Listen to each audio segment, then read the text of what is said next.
বানের পানি কমলেও বিপদ কাটেনি বন্যা কবলিত মানুষগুলোর। প্রয়োজনের চেয়ে বেশি ত্রাণ এলেও মিলছে না কাঙ্ক্ষিত পরিত্রাণ।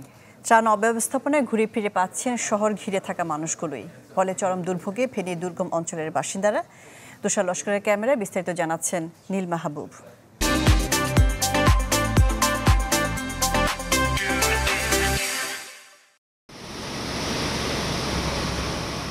এই যে মানুষের দীর্ঘ সারি, সেখানে সেটে আছে বানভাসী দুঃখ আহাজারি।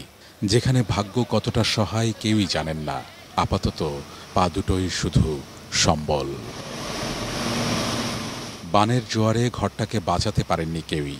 নিজেকে বাঁচিয়ে যা পেয়েছেন হাতের নাগালে, তা নিয়েই টানা কদিন আটকে থাকবার পর অনিশ্চিত এই নিদারুণ যাত্রা। কোথা থেকে আসলেন? আমি তো কালিয়ার থেকে আসছি। কয় কিলো পথ? 5-6 কিলো। আমরা কিছুক্ষণ আসছি পিকআপে করি, তারপর হাঁটি হাঁটি আসছি, প্রায় 10 কিলো হাঁটি আসছি। ফেনীতে বন্যার পানি কিছুটা কমলেও দুর্ভোগ কমেনি এক রত্তি। এতদিন অনিশ্চিত জীবনে আটকে ছিল বেশ কিছু দুর্গম এলাকা, ফুলগাজী পরশুরাম থেকে ছাগলনাইয়া। বিজিবির সাথে এবারের যাত্রাটা তেমনই এক দুর্গম বন্যা কবলিত এলাকায়। ফেনী থেকে প্রায় 12 কিলোমিটার দূরে ফুলগাছির আনন্দনগর, যেখানে শূন্য হাত ছিল ত্রাণের দীর্ঘ অপেক্ষায়। যদিও লাইনে দাঁড়িয়ে নেবার ধৈর্যটা নেই অভুক্ত এই মুখগুলোর। এখন বেঁচে থাকাটাই যে হয়ে উঠেছে দায়।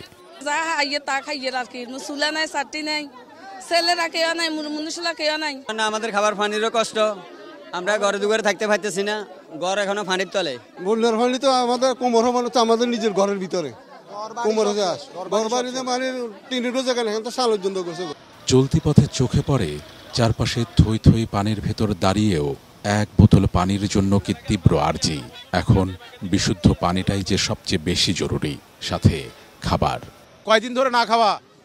7 দিন ধরে তো তলাটা ছিলাম, খানায় হাইন আবার আবার আইয়ের দের, কিন্তু কায় হাইয়ের না, কারণ আর মরদ মনুষ কেউ নাই। মেয়ে 3টা হলো, মেয়েরাও সুড়ো আইতে পারে না। আপনারা দয়া করে যারা ত্রাণ দিবেন মেইন রোডের পাশে না গিয়ে সর্বপ্রথম বর্ডার এরিয়াগুলো এবং মেইন রোড থেকে মিনিমাম 2-3 কিলো ভিতরে যায় ত্রাণ দেন। প্রয়োজনের চেয়ে বেশি ত্রাণ এলেও মিলছে না কাঙ্ক্ষিত পরিত্রাণ। দেবার সংখ্যা বেশি থাকলেও ত্রাণ অব্যবস্থাপনায় ঘুরে ফিরে পাচ্ছেন শহর ঘিরে থাকা মানুষগুলোই।